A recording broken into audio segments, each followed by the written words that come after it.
देखिए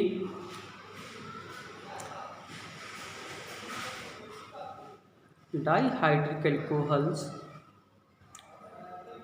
का आखिरी टॉपिक है जिसमें हमें एक रीअरेंजमेंट पढ़ना है। रीअरेंजमेंट जो एसिड कैटालिस्ट की प्रेजेंस में होगा, तो उसको हमने लिख रखा है यहाँ पर, acid catalysed rearrangement of glycols. तो ये ग्लाइकॉल्स यानी डाइहाइड्रिक अल्कोहल्स में एसिड कैटालाइज्ड या एसिड की प्रेजेंस में होने वाला रीअरेंजमेंट है। इस रीअरेंजमेंट का नाम है पिनाकोल पिनेकोलोन रीअरेंजमेंट। बहुत इम्पॉर्टेंट है, बहुत पूछा जा रहा है आजकल। तो इसमें क्या है कि एक कंपाउंड होगा पिनाकोल, उसका रीअरेंजमेंट करके हमें पिनेकोलोन बनाना है। तो पिनाकोल को पिनेकोलोन में रीअरेंज करेंगे, इसलिए इस रिएक्शन का नाम पिनाकोल पिनेकोलोन रीअरेंजमेंट कहलाएगा। तो क्या है पिनाकोल पिनेकोलोन रीअरेंजमेंट? उसके लिए हमने बताया है, लिखा है कंप्लीटली सब्स्टिट्यूटेड 1,2 डाइऑल्स। जैसे ये लिखा है 2,3 डाइमिथाइल 2,3 ब्यूटेन डाइऑल को पिनाकोल कहते हैं। कंप्लीटली सब्स्टिट्यूटेड 1,2 डाइऑल क्या होते हैं इसको समझेंगे यहाँ पर। कि जैसे सपोज करिए ये आपका है CH2 single bond CH2 OH।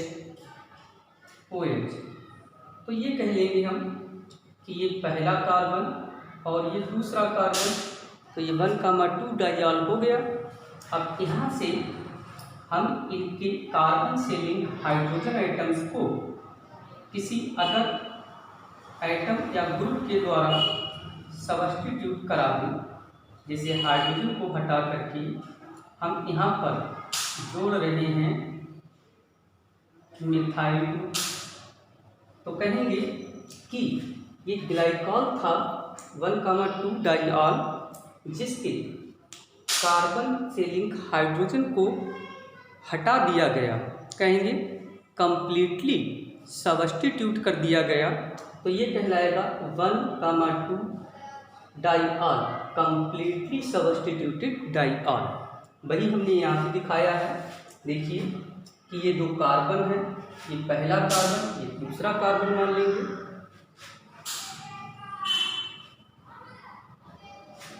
अब इन कार्बन पर जो हाइड्रोजन लगे थे उन्हें हटा करके हमने मिथाइल ग्रुप जोड़ लिए।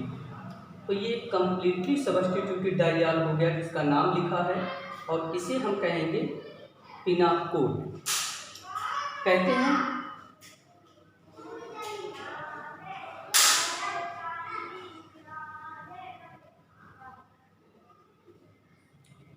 कहते हैं कि ये पिनाकोल डिहाइड्रेट होते हैं।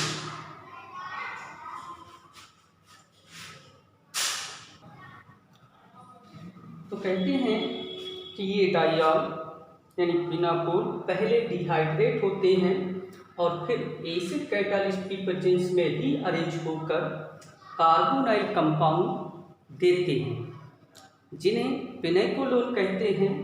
इसलिए इस रिएक्शन को पिनाकोल पिनेकोलोन कहा जाता है। तो इसको यहाँ से हटा देते हैं। ये हमने समझाया कि कैसे आप कंप्लीटली सब्स्टिट्यूटेड 1,2 डाइऑल बनाएंगे। ठीक है, यानी जैसे इथाइलिन ग्लाइकॉल था, इथाइलिन ग्लाइकॉल में दोनों कार्बन से 2 हाइड्रोजन लिंक होते हैं। तो दोनों हाइड्रोजन को हटा करके कोई भी ग्रुप जोड़ दीजिए, वो बन जाएगा कंप्लीटली सब्स्टिट्यूटेड 1,2 डाइऑल, राइट, जिसे हम नाम देंगे पिनाकोल। तो ये पिनाकोल डिहाइड्रेट होंगे। देखिए कैसे डिहाइड्रेट होते हैं कि सपोज करिए कि ये पिनाकोल है आपका, ये यहाँ से एक वाटर मॉलिक्यूल क्रॉस कर दे, ये निकल गया, यानी H2O तो डिहाइड्रेट हो गया। और डिहाइड्रेट होने के बाद में ये पहले कार्बन पर लगा ये मिथाइल ग्रुप यहाँ से उठ करके यानी ऐसे चला और इस कार्बन पर लिंक हो जाए, तब कहेंगे कि एक कार्बन से दूसरे कार्बन पर मिथाइल ग्रुप शिफ्ट हो गया, तब ये हो जाएगा कंपाउंड कार्बोनाइल कंपाउंड, है ना। यानी कीटोन और एल्डिहाइड जो होते हैं वे कार्बोनाइल कंपाउंड में आते हैं, तो ये कीटोन बनेगा जिसे हम कहेंगे पिनाकोलोन। तो ये आपका है कि पिनाकोल डिहाइड्रेट होकर के एसिड कैटालिस्ट की प्रेजेंस में रीअरेंज होकर के कार्बोनाइल कंपाउंड का फॉर्मेशन करते हैं, जिसे पिनाकोलोन कहते हैं। इसलिए इस रीअरेंजमेंट को या इस रिएक्शन को पिनाकोल पिनाकोलोन रीअरेंजमेंट कहते हैं। अब हमें इस रीअरेंजमेंट की मैकेनिज्म सीखनी है कि कैसे करके ये रीअरेंजमेंट होता है। तो काफ़ी बड़ी मैकेनिज्म है, सुकून से इसको आप पहले लिखिए और अच्छे से समझिए, ठीक है। अभी हम इसकी मैकेनिज्म दिखाएंगे कि कैसे ये पॉसिबल है। ओके,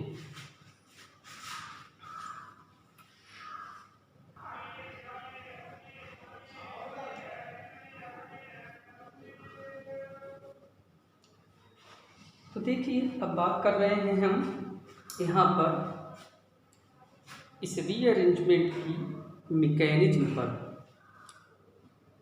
तो हमने लिख रखा है मैकेनिज्म और लिखा है कि इस रीअरेंजमेंट की मैकेनिज्म फॉलोइंग स्टेप्स में कंप्लीट होती है। स्टेप फर्स्ट ये लिखा है इस स्टेप में 1,2 डाइऑल का प्रोटोनेशन होता है।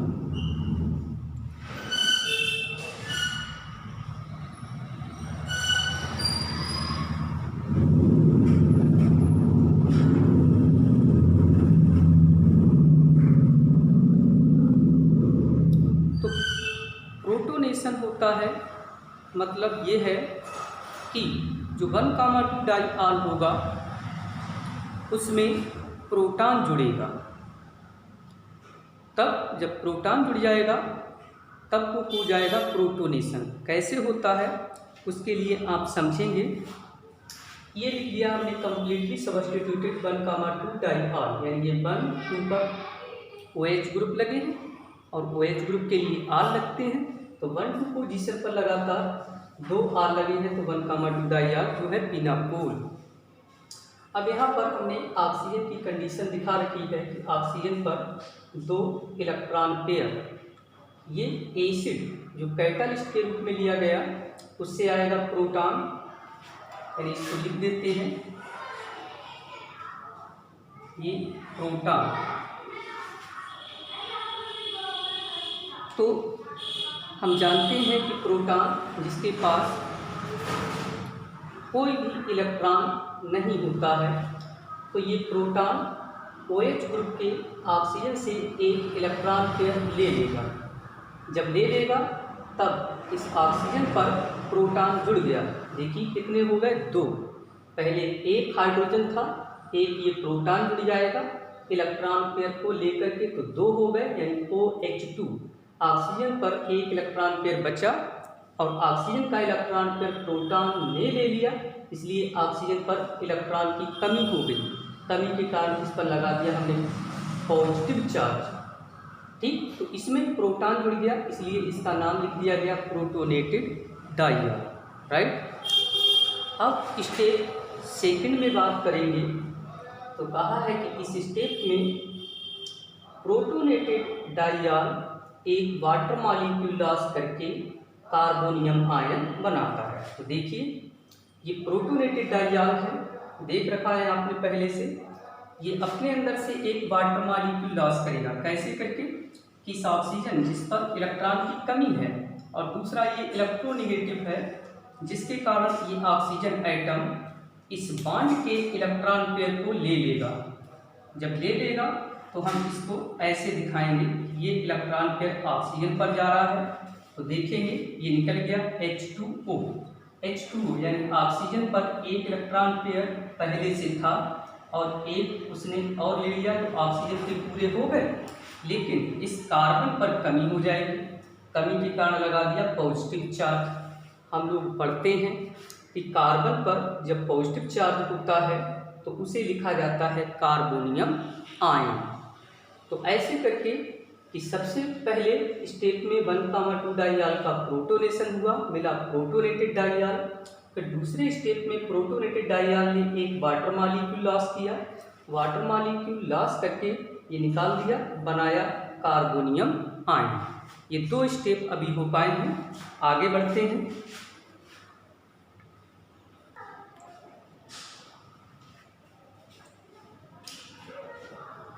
तो देखिए स्टेप सेकंड में कार्बोनियम आयन बन चुका था। अब स्टेप थर्ड में बात करते हैं तो कहते हैं कि इस स्टेप में कार्बोनियम आयन में एक मिथाइल ग्रुप 1,2 शिफ्ट द्वारा रीअरेंज हो जाता है।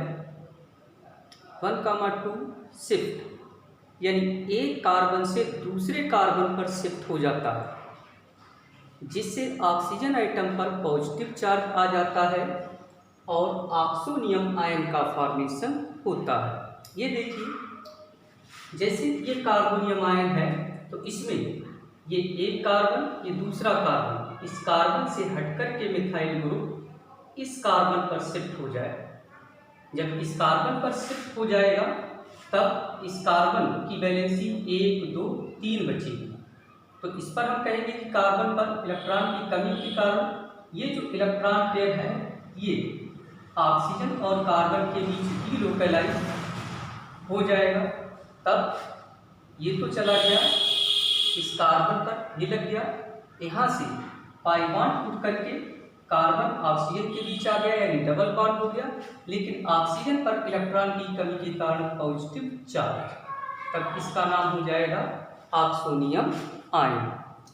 अब ये ऑक्सोनियम आयन है, ये चौथे स्टेप में जो एसिड से प्रोटॉन इसने लिया था उस प्रोटॉन को लॉस करेगा, तो लॉस करके फाइनल प्रोडक्ट फिनाइकोलोन दे देगा। देखिए कैसे करके लॉस करेगा कि ये इलेक्ट्रॉन पेयर ऑक्सीजन और हाइड्रोजन के बीच का इलेक्ट्रॉन पेयर ऑक्सीजन पर चला जाए, तो ऑक्सीजन पर आ गया, ऑक्सीजन के इलेक्ट्रॉन पूरे हो गए, तब ये हाइड्रोजन यहाँ से H पॉजिटिव के रूप में रिलीज हो जाएगा।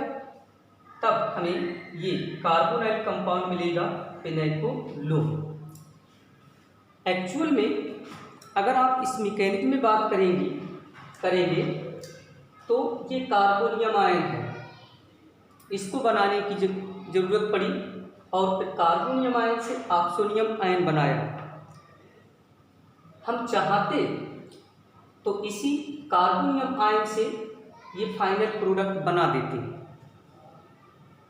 समझे, लेकिन ऐसा नहीं कर पाए। ऐसा नहीं कर पाए, इसका कुछ कारण है। कारण ये है कि देखिए ये कार्बोनियम आयन, इसको पढ़ेंगे ध्यान से, तो ये कार्बन आपका टर्सरी कार्बन है, जिसे 3 अलग अलग कार्बन जुड़े हैं, तो ये टर्सरी कार्बोनियम आयन हुआ जो मोर स्टेबल है। अब मोर स्टेबल है तो सीधे इससे ये बन सकता था, लेकिन ऐसा पॉसिबल नहीं हुआ। क्यों नहीं हुआ कि अगर हम कार्बोनियम आयन और ऑक्सोनियम आयन में कंपेयर करें तो ये ज़्यादा स्टेबल आएगा ऑक्सोनियम आयन, क्योंकि ऑक्सोनियम आयन में ये जितने भी एटम हैं, खास करके ये ऑक्सीजन एटम देखेंगे, इन सब के ऑक्टेट कंप्लीट है। लेकिन कार्बोनियम आयन में जो कार्बन एटम है इसका ऑक्टेट कंप्लीट नहीं है, इसलिए ये अधिक स्टेबल होगा और यही आगे रिएक्शन में भाग लेकर के प्रोटॉन लॉस करके फाइनल प्रोडक्ट फिनाकोल देगा, ना कि कार्बोनियम आयन अपने अंदर से अगर चाहते तो प्रोटॉन निकाल देते और ये यहाँ पर शिफ्ट कर देते, तब ये प्रोडक्ट मिल जाता, लेकिन ऐसा पॉसिबल नहीं है। इसके बाद ये बनेगा, ये ज़्यादा स्टेबल होगा, क्योंकि हमने कारण बताया कि इसमें सभी एटम्स का ऑक्टेट कंप्लीट है, जबकि कार्बोनियम आयन ये कम स्टेबल है, क्योंकि इसमें जो कार्बन है हालांकि टर्सरी फॉर्म में है, लेकिन इसका ऑक्टेट कंप्लीट नहीं है। क्लियर। आप गिन लेंगे सारे के सारे इलेक्ट्रॉन।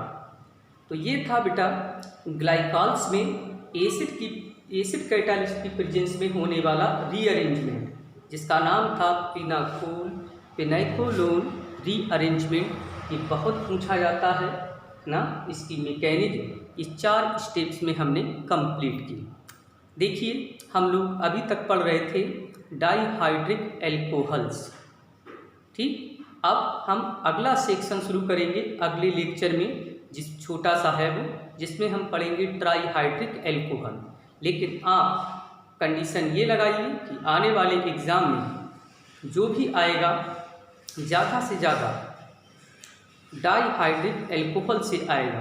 तो इसे डाइहाइड्रिक एल्कोहल को इस साल के लिए मोस्ट इम्पॉर्टेंट समझा जाए। आप इसकी खूब अच्छे से स्टडी करिए, ठीक। अगले लेक्चर में बात करेंगे ट्राइहाइड्रिक एल्कोहल्स पर। छोटा सा टॉपिक है, 2 लेक्चर में ख़त्म हो जाएगा, ठीक। Okay bye.